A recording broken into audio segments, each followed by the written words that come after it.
Hello दोस्तों, तो कैसे हो आप सभी। तो आशा करते हैं आप सभी अच्छे होंगे। तो आज की इस वीडियो में हम आपको ट्रिपल सी एग्ज़ाम से रिलेटेड 25 एमसीक्यू क्वेश्चन लेकर आए हैं। इसके पहले हम आपको 3 क्लास दे चुके हैं, जिसमें से हम आपको डेली 25 क्वेश्चन देते हैं। तो आप लोग पूरा वीडियो को वॉच करना। इसमें हम आपको 25 क्वेश्चन बताने वाले हैं, तो आप लोग वीडियो को फुल वॉच करना। तो चलिए हम बिना किसी देरी का स्टार्ट करते हैं। तो सबसे पहला आपका प्रश्न क्या है। पीसी पर टाइपिंग करते समय दो शब्दों के बीच जगह छोड़ने के लिए कौन सी की दबानी पड़ती है। मान लीजिए आपको यहाँ लिखा है स्टडी टू सेल्फ, यहाँ पर मान लीजिए स्पेस नहीं है, तो हमको स्पेस देने के लिए कौन सा की का प्रयोग करना चाहिए। तो आपको सबसे पहले देख लेते हैं ऑप्शन क्या दिया है। ऑप्शन ए दिया है आपका बैक स्पेस, ऑप्शन बी दिया है शिफ्ट, ऑप्शन सी दिया है आपका कंट्रोल, ऑप्शन डी दिया है आपका स्पेस बार। तो आपका कौन सा राइट आंसर हो जाएगा। तो आपको बता दें, जो दो शब्दों के बीच में आपका जगह छोड़ने के लिए कौन सा की दबानी पड़ती है, तो आपको बता दें इसका राइट आंसर हो जाएगा ऑप्शन नंबर डी। क्या हो जाएगा। तो आपको अगर यहाँ पे स्पेस देना है, जैसे टू लिखा है यहाँ पे स्पेस देना है, तो कौन सा की दबाना है। तो आपको बता दें कि जो कीबोर्ड में होता है स्पेस बार दबाने से आपका टू इधर हो जाएगा, एक छूट जाएगा, तो ऐसे आपका हो जाएगा। इसलिए आपका यहाँ पर हिंट दिया है आपका क्वेश्चन में ही। तो आपको ज़्यादा दिमाग लगाने की ज़रूरत नहीं है, क्योंकि यहाँ पर क्वेश्चन में सीधे पूछा है कि पीसी पर टाइपिंग करते समय दो शब्दों के बीच जगह छोड़ने के लिए यहाँ पर ऐसे डैश लिखा है, तो वही आपका स्पेस बार हो जाएगा। तो यहाँ पर दो शब्दों के बीच में आपका जगह छोड़ने के लिए कौन सा की दबानी पड़ती है। तो आपको बता दें स्पेस बार। तो इसका राइट आंसर हो जाएगा स्पेस बार, ऑप्शन डी। उसके बाद हम चलते हैं अगले प्रश्नों में। तो अगला प्रश्न आपका क्या है, विंडोज़ एरो क्या है। तो विंडोज़ एरो क्या है। ऑप्शन है आपका विंडो एक्सपी के लिए ग्राफिकल यूजर इंटरफेस है। ऑप्शन बी है आपका विंडोज 7 के लिए ग्राफिकल यूजर इंटरफेस है। ऑप्शन सी है आपका एप्लीकेशन प्रोग्राम है। ऑप्शन डी है आपका इनमें से कोई नहीं। तो आपको बता दें कि जो विंडो एरो है आपका, विंडो एरो क्या होता है। तो आपको बता दें, अगर आप लोग विंडो और लेफ़्ट की क्या बोलते हैं, लेफ़्ट की अगर आप लोग कीबोर्ड से दबाते हैं तो आपको क्या शो होता है। तो आपको बता दें कि विंडो का जो स्क्रीन होता है वह बाईं तरफ आ जाता है। किस तरफ आ जाता है कि विंडो और लेफ़्ट की दबाने से आपका जो विंडो का स्क्रीन होता है बाईं तरफ आ जाता है। वहीं पर बात करें कि जो आपका विंडो होता है, विंडो और राइट की होता है, तो विंडो राइट की से क्या होता है। तो आपको बता दें, जो आपका स्क्रीन विंडो का होता है आपका दाईं तरफ आ जाता है। तो ऑप्शन कौन सा हो जाएगा। तो आपको बता दें इसका राइट आंसर हो जाएगा ऑप्शन नंबर डी, इनमें से कोई नहीं। तो आपको समझ में आ गया कि विंडो एरो क्या होता है। अगर आप लोग विंडो प्लस लेफ़्ट की दबाते हैं तो आपका जो विंडो में स्क्रीन होता है आपका लेफ़्ट तरफ हो जाएगा, और जो आपका विंडो प्लस राइट की अगर क्लिक करते हैं तो आपका जो स्क्रीन है आपका किस तरफ आ जाएगा। तो आपको बता दें विंडो का स्क्रीन दाईं तरफ आ जाएगा। उसके बाद हम चलते हैं अगले प्रश्नों में। तो अगला प्रश्न आपका क्या है, कंप्यूटर का सबसे मूलभूत प्रोग्राम कौन सा है। तो क्या प्रश्न पूछा है, तो कंप्यूटर का सबसे मूलभूत प्रोग्राम कौन सा है। ऑप्शन है आपका ऑपरेटिंग सिस्टम, ऑप्शन भी आपका सॉफ्टवेयर प्रोग्राम, ऑप्शन सी आपका एप्लीकेशन प्रोग्राम, ऑप्शन डी है आपका इनमें से कोई नहीं। तो इसका राइट आंसर क्या हो जाएगा। तो आपको बता दें इसका राइट आंसर हो जाएगा ऑपरेटिंग सिस्टम। क्या हो जाएगा, जो आपका सबसे मूलभूत आपका प्रोग्राम कंप्यूटर में कौन माना जाता है। तो आपको बता दें ऑपरेटिंग सिस्टम, जिसे हम ओएस के नाम से जानते हैं। किसके नाम से। तो आपको बता दें कि ओएस के नाम से जानते हैं। उसके बाद आपका अगला प्रश्न क्या है। तो अगला प्रश्न है आपके कंप्यूटर को विभिन्न प्रकार के अवांछित सॉफ्टवेयर से सुरक्षा करने में मदद करता है। तो ऐसा कौन सा सॉफ्टवेयर है जो कंप्यूटर को विभिन्न प्रकार से आपका सॉफ्टवेयर से सुरक्षा प्रदान करता है। तो सबसे पहले हम देख लेते हैं ऑप्शन है आपका विंडोज़ फायरफॉल, उसके बाद है विंडोज़ डिफेंडर, उसके बाद है आपका स्पाईवेयर, ऑप्शन डी आपका इनमें से कोई नहीं। तो कौन सा राइट आंसर हो जाएगा। तो आपको बता दें इसका राइट आंसर हो जाएगा ऑप्शन नंबर ए। क्या हो जाएगा। तो जो आपका कंप्यूटर में विभिन्न प्रकार से सॉफ्टवेयर का सुरक्षा प्रदान कौन करता है। तो आपको बता दें विंडो फायरफॉल हो जाएगा। क्या हो जाएगा? विंडोज़ फायरफॉल हो जाएगा। तो दोस्तों आप लोग वीडियो को छोड़कर मत जाना, इसमें हम आपको ट्रिपल सी एग्ज़ाम से रिलेटेड 25 MCQ लेकर आए हैं जो कि आपका मोस्ट इम्पॉर्टेंट है। तो आप लोग वीडियो को छोड़कर स्किप करके मत जाना। तो चलिए हम अगले प्रश्नों में चलते हैं। तो अगला प्रश्न आपका क्या है? कंप्यूटर की बुद्धिमत्ता स्तर क्या पूछा है? जो IQ है आपका, जो IQ है कंप्यूटर का, तो IQ कितना है कंप्यूटर का? 0 है, 50 है, 100 है कि नॉन ऑफ एबव? तो कौन सा राइट आंसर हो जाएगा? तो आपको बता दें जो कंप्यूटर का होता है, तो कंप्यूटर का जो बुद्धिमत्ता स्तर होता है कितना होता है? तो आपको बता दें 0 होता है। कितना होता है? 0 होता है। तो इसलिए आपका राइट आंसर क्या हो जाएगा? Option number A 0। तो कंप्यूटर का बुद्धिमत्ता अगर स्तर पूछ रहा है एग्जाम में तो आपको ये याद रखना है 0 बताना है। उसके बाद आपका अगला प्रश्न क्या है? तो अगला प्रश्न है आपका स्क्रीन पर एक आयताकार भाग है जिस पर सूचना और अन्य प्रोग्राम प्रदर्शित किए जाते हैं। जो आपका स्क्रीन में आपका आयताकार भाग दिखाई देते हैं जिस पर आपका सूचना प्रदान किया जाता है, वह कौन सा प्रोग्राम हो जाएगा? आइकन होगा कि डेस्कटॉप होगा कि विंडोज होगा कि पैनल होगा? तो कौन सा राइट आंसर हो जाएगा? तो आपको बता दें इसका राइट आंसर हो जाएगा विंडोज़। क्या हो जाएगा? तो जो आपका आयताकार होता है स्क्रीन, किस पर सूचना प्रदान किया जाता है? तो आपके पूरा स्क्रीन पे विंडो में आपको सूचना प्रदान किया जाता है, वहीं पर आपका प्रोग्राम प्रदर्शित किए जाते हैं। तो इसलिए आपका राइट आंसर हो जाएगा ऑप्शन नंबर सी विंडोज़ हो जाएगा। उसके बाद हम चलते हैं अगले प्रश्नों में। तो अगला प्रश्न आपका क्या है? यूजर के बारे में सूचना संग्रहित करने वाली फाइल क्या कहलाती है? जो आपका यूजर होता है कंप्यूटर में, कई सारे यूजर को आप लोग बना सकते हैं। तो जो यूजर होता है आपका, यूजर के बारे में सूचना संग्रहित करने वाले फाइल को क्या कहते हैं? ऑप्शन है आपका web file, cookies, website, templates. तो इसका राइट आंसर क्या हो जाएगा? तो आपको बता दें इसका राइट आंसर हो जाएगा कुकीज़। क्या बोलते हैं? तो इसका राइट आंसर हो जाएगा कुकीज़। उसके बाद आपका अगला प्रश्न क्या है? तो अगला है आपका LAN। LAN का सबसे पहले हम देख लेते हैं कि LAN का फुल फॉर्म क्या होता है। तो आपको बता दें लोकल एरिया नेटवर्क। क्या होता है? लोकल एरिया नेटवर्क होता है। अगर आपसे एग्जाम में पूछ रहा है कि LAN का फुल फॉर्म क्या होगा, तो आपको बता देना है कि लोकल एरिया नेटवर्क हो जाएगा। और आपसे प्रश्न क्या पूछा है कि LAN प्रयुक्त होता है। सबसे पहले हम ऑप्शन देख लेते हैं कि लंबे क्षेत्र के नेटवर्क के लिए, बड़े क्षेत्र के नेटवर्क के लिए, स्थानीय क्षेत्र के नेटवर्क के लिए, कम क्षेत्र में नेटवर्क के लिए। तो इसका राइट आंसर क्या हो जाएगा? तो जो आपका LAN है आपका कहाँ तक होता है? तो बता दें आपको ऑप्शन नंबर सी स्थानीय क्षेत्रों के लिए आपका होता है नेटवर्क। कौन होता है? तो जो आपका लोकल एरिया नेटवर्क होता है किसके लिए होता है? तो स्थानीय क्षेत्रों के लिए आपका नेटवर्क प्रदान करता है। उसके बाद हम चलते हैं अगले प्रश्नों में। तो अगला प्रश्न आपसे क्या पूछा है? निम्नलिखित में से कौन सा सबसे तेज़, सबसे बड़ा, सबसे अधिक महंगा कंप्यूटर है?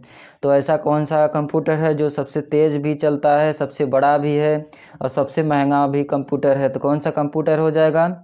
ऑप्शन ए दिया आपका सुपर कंप्यूटर, ऑप्शन बी दिया आपका पर्सनल कंप्यूटर, ऑप्शन सी दिया आपका लैपटॉप, ऑप्शन डी दिया आपका नोटबुक। तो इसका राइट आंसर क्या हो जाएगा? तो आपको बता दें इसका राइट आंसर हो जाएगा ऑप्शन नंबर ए। क्या हो जाएगा? तो आपको बता दें ऑप्शन नंबर ए हो जाएगा सुपर कंप्यूटर। सुपर कंप्यूटर की बात करें तो आपका सबसे तेज़ भी चलता है, सबसे बड़ा भी, सबसे अधिक महंगा भी मिलता है आपका सुपर कंप्यूटर। उसके बाद हम चलते हैं अगले प्रश्नों में। तो अगला प्रश्न आपसे क्या पूछा है? भारत में विकसित परम कंप्यूटर का विकास किस संस्था द्वारा किया गया था? जो आपका परम कंप्यूटर है किस संस्था द्वारा बनाया गया था? ऑप्शन है आपका CDAC, आपका भी है option IIT Mumbai, option C आपका IIT दिल्ली, ऑप्शन डी आपका BARC। तो इसका राइट आंसर क्या हो जाएगा? जो आपका परम कंप्यूटर कौन संस्था बनाया था? तो आपको बता दें इसका राइट आंसर हो जाएगा ऑप्शन नंबर ए। कौन सा हो जाएगा? CDAC। कौन हो जाएगा कंपनी, संस्था का नाम? तो आपको याद रखना है CDAC, यही आपका राइट आंसर हो जाएगा। उसके बाद हम चलते हैं अगले प्रश्नों में। तो अगला प्रश्न आपसे क्या पूछा है? कंप्यूटर की आवाज़ को सुनने या रिकॉर्ड करने के लिए किस कार्ड का प्रयोग किया जाता है? तो जो आपका कंप्यूटर में आवाज़ रिकॉर्ड होता है या सुनने के लिए काम आता है, कौन सा प्रयोग होता है कार्ड का? तो ऑप्शन है आपका VGA कार्ड, उसके बाद है sound card, AGA card, display card. तो कौन सा कार्ड हो जाएगा आपका साउंड सुनने या रिकॉर्ड करने के लिए? तो आपको बता दें इसका राइट आंसर हो जाएगा ऑप्शन नंबर बी। कौन सा कार्ड हो जाएगा? तो जो आपका साउंड कार्ड होता है, साउंड कार्ड से क्या होता है, तो आपके कंप्यूटर में आपका आवाज़ सुनाई देता है या रिकॉर्ड हो सकता है इस कार्ड की मदद से। किसके से मदद से? तो जो आपका साउंड कार्ड होता है, साउंड कार्ड की मदद से आपका आवाज़ सुनाई देता है और रिकॉर्ड दोनों भी किया जा सकता है। उसके बाद हम चलते हैं अगले प्रश्नों में। तो अगला प्रश्न आपसे क्या पूछा है, प्रिंटर निम्नलिखित में से किससे संबंधित है? जो आपका प्रिंटर है, प्रिंटर किससे संबंधित है? कि इनपुट डिवाइस से, कि पॉइंटिंग डिवाइस से, कि स्टोरेज डिवाइस से, कि आउटपुट डिवाइस से? तो कौन से संबंधित है डिवाइस से प्रिंटर आपका? तो इसका राइट आंसर हो जाएगा ऑप्शन नंबर डी। क्या हो जाएगा? तो आपको बता दें जो प्रिंटर होता है, प्रिंटर एक आउटपुट डिवाइस है। क्या है? तो आपको याद रखना है जो प्रिंटर होता है, प्रिंटर आउटपुट डिवाइस होता है। उसके बाद हम चलते हैं अगले प्रश्नों में। तो अगला प्रश्न आपसे क्या पूछा है, कंप्यूटर में डिस्क कहाँ रखी जाती है? जो आपका डिस्क होता है, डिस्क कहाँ रखी जाती है कंप्यूटर में, यही पूछा है आपसे। तो ऑप्शन है आपका हार्ड ड्राइव में, डिस्क ड्राइव में, CPU में, मॉडेम में। तो इसका राइट आंसर क्या हो जाएगा? तो आपको बता दें इसका राइट आंसर हो जाएगा डिस्क ड्राइव में। जो आपका कंप्यूटर में डिस्क रखी जाती है, कहाँ रखी जाती है? तो डिस्क आपका रखी जाती है डिस्क ड्राइव में। कंप्यूटर में डिस्क कहाँ रखी जाती है? तो आपका राइट आंसर हो जाएगा option number B, disk drive में। उसके बाद हम चलते हैं अगले प्रश्नों में। तो अगला प्रश्न आपका क्या है, विंडोज़ विस्टा, क्या लिखा है, विंडोज़ विस्टा के बाद ऑपरेटिंग सिस्टम आया है। तो जो आपका विंडो विस्टा के बाद आपका कौन सा ऑपरेटिंग सिस्टम आया है? ऑप्शन आपका window 7, window 8, window XP, MS DOS। तो कौन सा राइट आंसर हो जाएगा? तो आपको बता दें इसका राइट आंसर हो जाएगा ऑप्शन नंबर ए। क्या हो जाएगा? विंडो विस्टा के बाद कौन सा आया था ऑपरेटिंग सिस्टम? तो आपको बता देना है विंडो 7 कौन था आया था? तो आपको याद रखना है विंडो 7 आया था। उसके बाद हम चलते हैं अगले प्रश्नों में। तो अगला प्रश्न आपसे क्या पूछा है, कंप्यूटर किस मेमोरी को रैम को से क्या पूछा है, एक बार हम फिर से देख लेते हैं। जो आपका कंप्यूटर है, कंप्यूटर की मेमोरी को रैम से अक्सर प्रयोग की जाने वाली सूचना को संग्रह करने में प्रयोग किया जाता है। तो सबसे पहले हम देख लेते हैं कि जो आपका रैम है, रैम का फुल फॉर्म क्या होता है? तो आपको बता दें रैंडम एक्सेस मेमोरी। क्या होता है? तो आपको याद रखना है रैंडम एक्सेस मेमोरी होता है, जो कि आपका रैम का फुल फॉर्म है। तो सबसे पहले हम ऑप्शन देखते हैं क्या है, कैश मेमोरी, मुख्य मेमोरी, रजिस्टर, रोम। तो इसका राइट आंसर क्या हो जाएगा? तो आपको बता दें इसका राइट आंसर हो जाएगा कौन सा? तो जो आपका कैश मेमोरी है आपका, तो कंप्यूटर किसकी मेमोरी से आपका अक्सर प्रयोग की जाती है रैम में? तो आपको बता दें कैश मेमोरी। कौन सा मेमोरी? तो आपको याद रखना है कैश मेमोरी। उसके बाद हम चलते हैं अगले प्रश्नों में। तो अगला प्रश्न आपका क्या है कि निम्नलिखित मेमोरी में से किसकी प्रवृत्ति विघटित प्रकार की है? तो आपसे प्रश्न क्या पूछा है कि मेमोरी में किसकी प्रवृत्ति विघटित प्रकार की है? ऑप्शन है आपका रैम, ऑप्शन बी आपका रोम, ऑप्शन सी आपका पी रोम, ऑप्शन सी है आपका CD रोम। तो इसका राइट आंसर क्या हो जाएगा? तो आपको बता दें इसका राइट आंसर हो जाएगा ऑप्शन नंबर ए। क्या हो जाएगा? Option number A RAM. तो रैम का फुल फॉर्म क्या हो जाएगा? तो आपको बता दें रैंडम एक्सेस मेमोरी। वहीं पर बात करें कि ROM, रोम का फुल फॉर्म क्या हो जाएगा? तो आपको बता दें रीड ओनली मेमोरी। क्या हो जाएगा? तो रीड ओनली मेमोरी। जो आपका रोम होता है इसको हम पढ़ सकते हैं लेकिन लिख नहीं सकते हैं, और जो आपका रैम है इसमें हम पढ़ भी सकते हैं और लिख भी सकते हैं। तो आपको डिफरेंस दोनों में पता रहना चाहिए। जो आपका रैम है इसमें रीड भी कर सकते हैं और आपको राइट भी कर सकते हैं। जो आपका रोम है, रोम में केवल हम रीड कर सकते हैं। क्या कर सकते हैं? तो रीड ओनली मेमोरी। तो आपको याद रखना है रोम में केवल रीड कर सकते हैं। उसके बाद आपका अगला प्रश्न क्या है? तो अगला प्रश्न है आपका डेटा आवश्यकताओं का अनुपालन करते हुए हार्ड डिस्क का निष्पादन में सुधार करता है। तो कौन सा राइट आंसर हो जाएगा? ऑप्शन है आपका डिस्क कैचिंग, ऑप्शन डी आपका डिस्क क्या लिखा है, डिफ्राग्मीटर, उसके बाद है आपका डिस्क राइटिंग। ऑप्शन डी आपका इनमें से कुछ नहीं, कुछ भी नहीं। तो इसका राइट आंसर क्या हो जाएगा, तो आपको बता दें इसका राइट आंसर हो जाएगा ऑप्शन नंबर डी बी। कौन सा राइट आंसर हो जाएगा, डिस्क डिफ्राग्मीटर, क्या हो जाएगा, डिफ्रामीटर हो जाएगा। उसके बाद हम चलते हैं अगले प्रश्नों में। तो अगला प्रश्न आपसे क्या पूछा है, विंडोज़ 7 में रिसेंटली ऑप्शन आइटम को किस लिस्ट द्वारा शो करते हैं।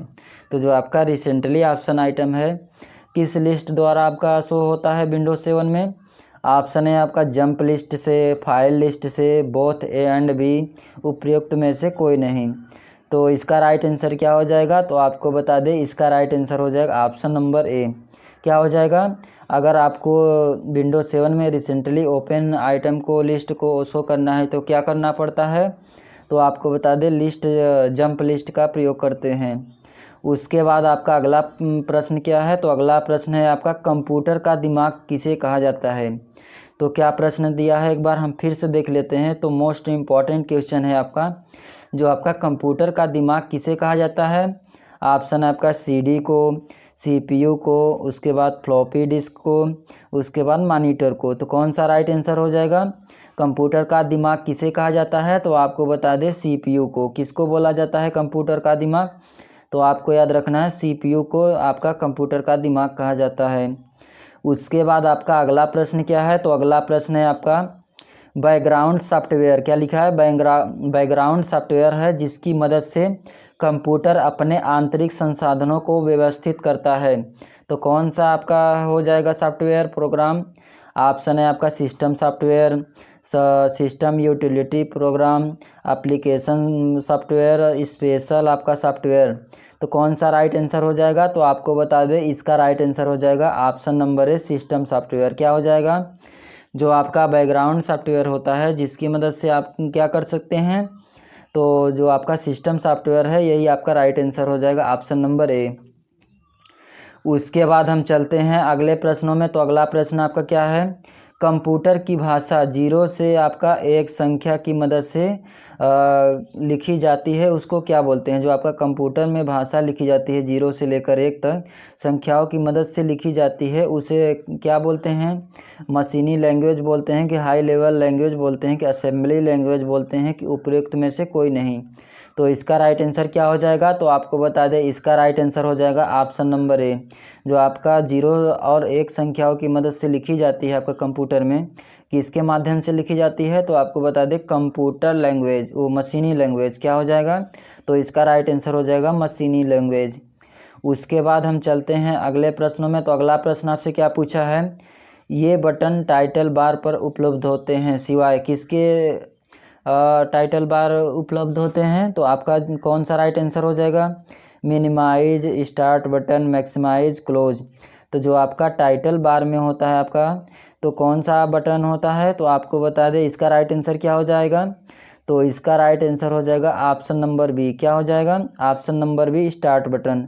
बाकी सब की बात करें तो आपको यहाँ पर कॉर्नर पे दिखाई देता है मिनिमाइज, उसके बाद आपका मैक्सिमाइज, उसके बाद क्लोज बटन, तीनों आपका टाइटल बार पर दिखाई देते हैं। बाकी आपका जो स्टार्ट बटन है, स्टार्ट बटन आपका टाइटल बार पर नहीं दिखाई देता है। तो आपको याद रखना है कि टाइटल बार पर आपका कॉर्नर में कौन कौन से बटन दिखाई देते हैं।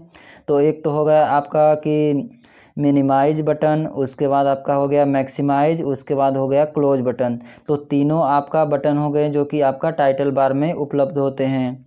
उसके बाद आपका अगला प्रश्न क्या है, तो अगला प्रश्न है आपका कंप्यूटर को ऑन करने की प्रक्रिया क्या कहलाती है। जब आप लोग कंप्यूटर ऑन करते हैं उसको क्या बोलते हैं, उस प्रक्रिया को क्या बोलते हैं। ऑप्शन है आपका स्टार्टिंग, टर्न ऑन, बूटिंग, हाइब्रेनेट। उसके बाद हम देखते हैं कि जो ऑन करने की प्रक्रिया को क्या बोलते हैं, तो आपको बता दें इसका राइट आंसर हो जाएगा ऑप्शन नंबर सी। क्या हो जाएगा, जब आपका कंप्यूटर ऑन होता है तो उसे हम क्या बोलते हैं, तो आपको याद रखना है बूटिंग बोलते हैं। क्या बोलते हैं, बूटिंग बोलते हैं। उसके बाद आपका अगला प्रश्न क्या है, तो अगला प्रश्न है आपका एक आधारभूत टेक्स्ट एडिटिंग प्रोग्राम है। यह सामान्यतः टेक्स्ट फाइल को देखने और संपादित करने का प्रयुक्त होता है। तो ऐसा कौन सा आपका टेक्स्ट एडिटिंग ऐप है, आपका प्रोग्राम है जो कि आपका टेक्स्ट फाइल को देख भी सकते हैं और उसमें एडिट भी कर सकते हैं। तो कौन सा फाइल हो जाएगा, कौन सा आपका एडिटिंग टेक्स्ट हो जाएगा, तो आपको याद रखना है। सबसे पहले हम देखते हैं संगणक, नोटपैड, एड्रेस, पुस्तिका, पेंट। तो आपको बता दें इसका राइट आंसर हो जाएगा नोटपैड। क्या हो जाएगा, जो आपका नोटपैड होता है उसमें हम आपको बता दें कि उसमें टेक्स्ट में एडिटिंग कर सकते हैं, उसमें फाइल भी बना सकते हैं, कोई भी टेक्स्ट लिखा है उसको हम सही कर सकते हैं। तो कौन सा राइट आंसर हो जाएगा, ऑप्शन नंबर बी नोटपैड हो जाएगा। उसके बाद हम चलते हैं अगले प्रश्नों में। तो अगला प्रश्न आपका क्या है, उपयोग बड़े जटिल, क्या लिखा है, इसका उपयोग बड़े व जटिल टेक्स्ट डॉक्यूमेंट को तैयार करने के लिए, आपका फॉर्मेट करने के लिए किया जाता है। तो इसका प्रयोग किया जाता है, तो ऑप्शन है आपका calculator, word pad, note pad, Libre office writer. क्या लिखा है, लिब्रे ऑफिस राइटर। तो इसका राइट आंसर क्या हो जाएगा, तो आपको बता दें इसका राइट आंसर हो जाएगा ऑप्शन नंबर डी। क्या हो जाएगा, Libre office writer. Libre office writer की बात करें कि इसके शॉर्टकट की तो इसके बहुत सारे हैं।